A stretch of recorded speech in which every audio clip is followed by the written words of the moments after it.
when you think about these instances, and even the hundreds and thousands of instances that happen that are not even reported, and the ones that are reported but don't have this type of coverage, how does that make you feel?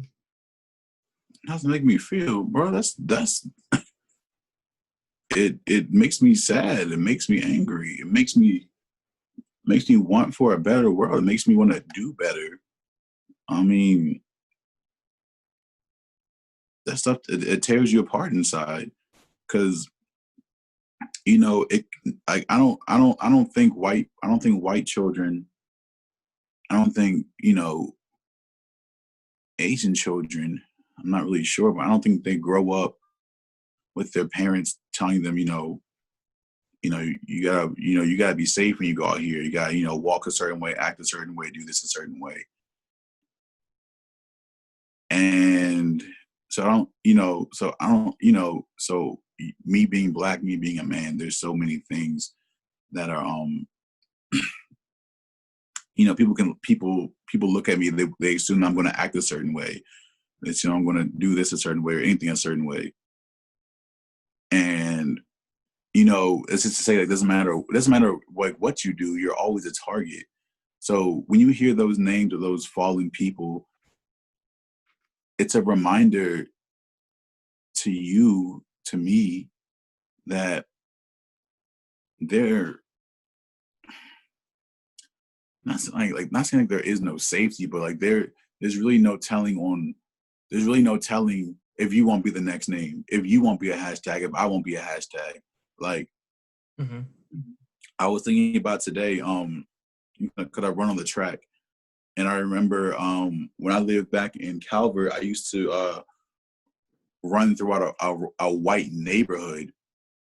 And like in the back of my mind, I was always like, okay, like I'm in here, like, hope no one calls the police. Hey, this guy is running throughout the neighborhood. I don't know, he might steal something. And I'm running up and down the streets all throughout the cul-de-sacs and so forth. At one point, I even started running at like 6 a.m. So like, I'm like all times throughout the day, like, I'm in here. And, in the back of my mind was always like, I hope no one calls the police on me, because I'm just literally exercising. Like, who doesn't like to exercise? I mean, some people don't like to exercise, but I mean, just, the simple fact of this running can be seen as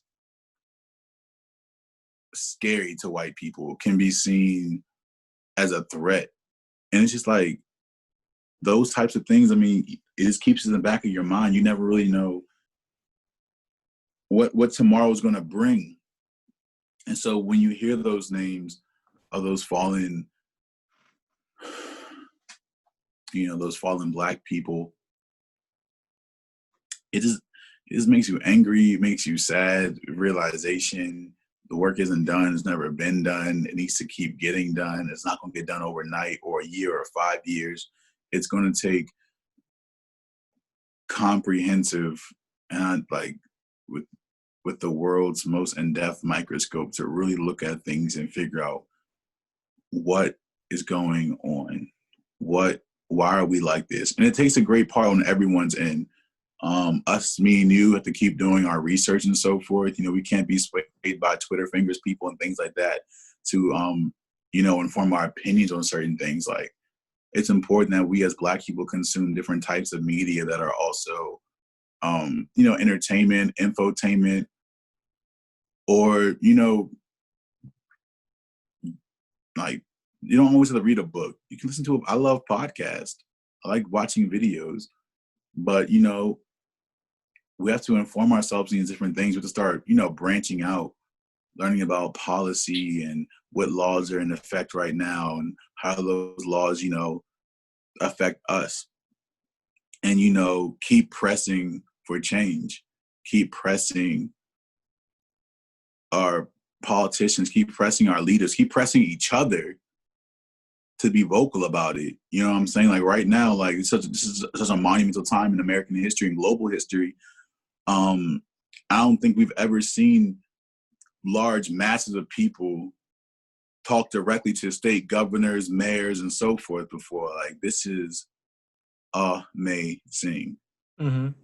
So yeah, man. When I hear those names, it's not just it's everything. It's everything you feel like. You feel your brother, you feel your sister, you feel your mom, your dad, your grandma, your aunt, because like it don't matter. Like Breonna Taylor could have been a grandmother, and she would have been dead. She like an auntie, dead. Like it just brings up so much, man.